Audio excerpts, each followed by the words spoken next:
নবীর হাতে হাতটা লাগাইছেন, যেই সময় নবীর চতুর্মুখী দুশ্মনে ঘেরা, সুযোগ পেলে নবীরে জবাই করবে, ঘরের চারপাশে অস্ত্র নিয়ে দাঁড়ায় হত্যা করবে। নবী বলেন ওই সময় বিপদ, আমার আব্বাও নাই যে পয়সা দাঁড়াবে আমার ছেলের উপর আক্রমণ করবানে, বলনেও না বাবাও নাই। যেই মায়ের থেকে একটু দোয়া নিব সেই মাও নাই, আমি বড় অসহায়। ওই বিপদের সময় একমাত্র আমার উপকার যারা করেছে তারা যুবক, আর বিরোধিতা করেছে যারা বুড়া। বুড়ারা বিরোধিতা করছে, যুবকেরা উপকার করছে। ও চাপাই নবাবগঞ্জের যুবক, তুমি নবাব হইছো নামে না কামে? হিসাব মিলাও তাড়াতাড়ি। নবী বলেন যুবকেরা উপকার করেছে, বুড়ারা বিরোধিতা করেছে। আবু জাহিল্লা নবীর দুশ্মন বুড়া, আবু লাহাব নবীর দুশ্মন বুড়া, উতবা নবীর দুশ্মন বুড়া, সায়বা নবীর দুশ্মন বুড়া। আর যুবক আল্লাহর নবীর হাতে হাত লাগাইয়া দ্বীনের সহযোগী হয়ে গেলেন হযরত আলী। হযরত আলী 11 বছরের আগে নবীর হাতে হাত লাগাই দিলেন। এতদিন ছিলেন চাচাতো ভাই, এখন তিনি সাহাবী। কিছুদিন পরে হবেন তিনি জামাতা। কি হবেন? ও যুবক, করো না, তোমার কপাল এত খারাপ কেন বুঝি না রে যুবক। নিজেও দাঁড়িয়ে রাখো না, যারা দাঁড়িয়ে রাখে নবীর মহব্বতে তাদেরও পছন্দ করো না। জানি না তোমার কপালে কার অভিশাপ লাগছে। মনে হয় যেন মোবাইলটা সারা রাত চালায়া চালায়া কবিরা গুনাহ করার কারণে আমার আল্লাহ বেজার। সারা রাত্র মোবাইল চালাইয়া কবিরা গুনাহ করছো, তোমার মা বাবার অভিশাপ তোমার কপালে লেগেছে। যেই যুবকের চেহারাটা 40 বছর পর্যন্ত নষ্ট হওয়ার কথা না, সেই যুবকের চেহারা 25 বছরে কেন নষ্ট? বলো, তোমার চেহারার মধ্যে কেন উজ্জ্বলতা নাই? তোমার চেহারার দিকে তাকাইলে কেন মায়া লাগে না? তোমার চেহারার দিকে তাকাইলে কেন ঘৃণা লাগে? এর একমাত্র কারণ সারা রাত মোবাইলে গুনাহ করেছো, আল্লাহ রাগ করে তোর চেহারার নূর নিয়ে গেছে, চেহারায় আলো নাই। আল্লাহ না করুন, আল্লাহ না করুন, আল্লাহ না করুন। এই সময় যদি মইরেই যাও তো তোরে কি স্মরণ করবে মা বাপ? কানবে ঠিক, কিন্তু মনে মনে বলবে একটা বিপদ গেছে গা, কারণ ছেলেটার চরিত্র এত খারাপ যে ওর কারণে সমাজে মুখ দেখাইতে পারে না। ও যুবক বাবা, তুমি জীবনের এই 25 বছরে কি অর্জন করলা? মা বাবার বরদোয়া, শিক্ষকের বরদোয়া, আলেমদের বরদোয়া, তোমার এই জীবনের কামাই বরদোয়া। আর এই নিয়ে কবরে যাবা, আফসুস তোমার জন্য। আল্লাহ বলেন এখনো সময় আছে, তওবার দিকে ফিরে আসো। আল্লাহ বলেন আমি মুমিনকে জান্নাত দিব। কাদেরকে দিবেন? কোনো বেঈমান পাবে না। কিন্তু আল্লাহ আরো কত দয়া কইরা বলতেছেন আমি যে মুমিনের জান্নাত দিব, আমি চাই আরো মোহব্বতের জান্নাতে দেই। কি কয় যে আমি চাই আমার মুমিন যেন সূর্যের আলো মাথায় লাগার আগেই বিনা হিসাবে জান্নাতে যান। আপনারা কি হিসাব দিয়ে যাবেন জান্নাতে না বিনা হিসাবে? না পাওয়ার টাওয়ার থাকলে তো বলতে পারেন যে আমার পাওয়ার আছে, খোদার লাগে গুসপরা কইরা জেরা কইরা এরপরে হিসাব দিয়া যাব, দেখি খোদাই কি করে। কি হিসাব দিয়া না বিনা হিসাবে? আল্লাহ কবুল করো। আল্লাহ কয় বিনা হিসাবে জান্নাতে যদি যেতে চাও আর আমি আল্লাহও দিতে চাই, তবে কর্মসূচি দুইটা ঠিক কইরা আইও। এক, আমাকে ভয় করো। 2, মুসলমান হইয়া মরো। মুফতি হইয়া মরো বলে নাই, বক্তা হইয়া মরো বলে নাই, পীর হইয়া মরো বলে নাই, কামেল পাশ কইরা মরো বলে নাই, দাওরা পাশ করে মরো বলে নাই, কোটি টাকার মালিক হইয়া মরো বলে নাই।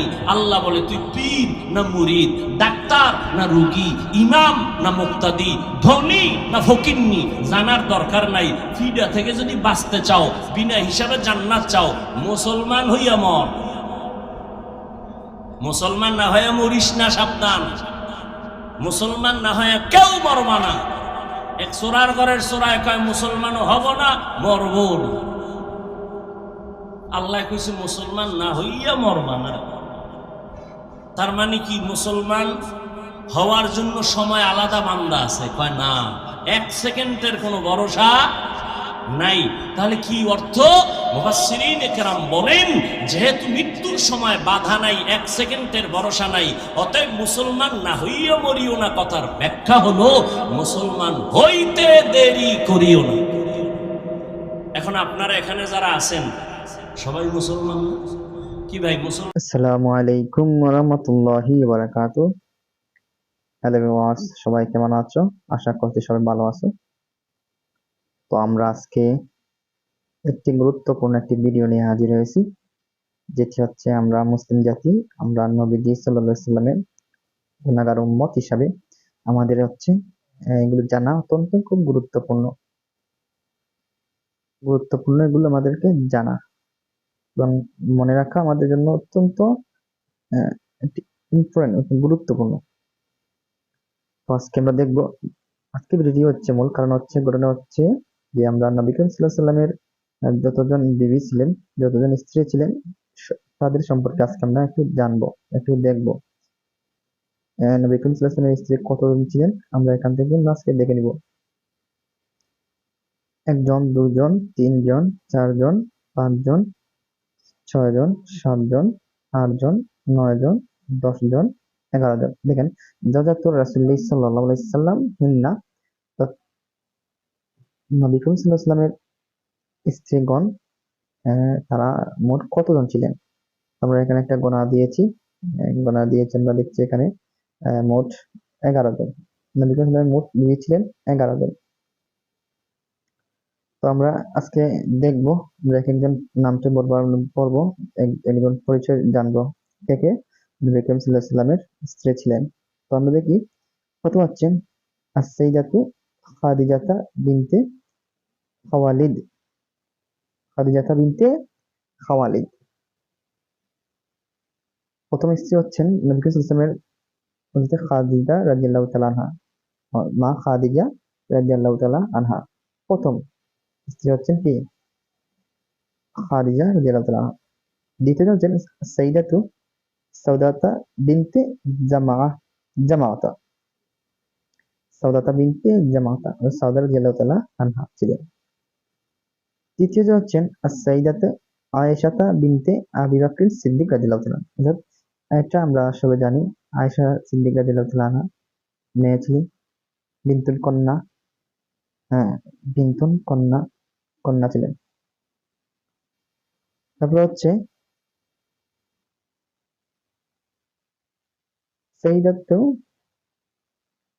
হাফসাতা বিনতে ওমর, ওমর রাদিয়াল্লাহু তাআলা আনহার মেয়ে, ওমর রাদিয়াল্লাহু তাআলার মেয়ে হাফসা, সাইয়্যিদাতু হাফসাতা বিনতে ওমর। তারপর হচ্ছে আর-সাইয়্যিদাতা জায়নাব বিনতে খাজিমাতা, আর-জায়নাবা বিনতে খাজিমাতা। তারপর হচ্ছে আর-সাইয়্যিদাতা উম্মে সালামাতা বিনতে আবি উম্মিয়া, উম্মে সালামাতা আবি উম্মিয়া। তারপরে দেখবো আর-সাইয়্যিদাতা জাওরিয়াতা বিনতে হারেসা।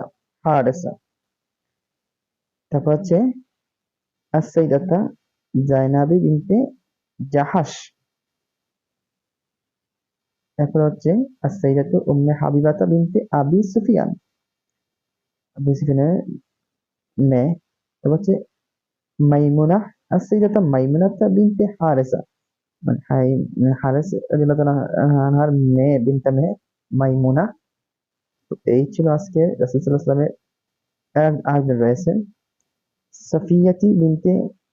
সুফিয়া বিনতে হাইয় ইবনে আখতাব রাদিয়াল্লাহু তাআলা আলাইহিন্না জামিআ।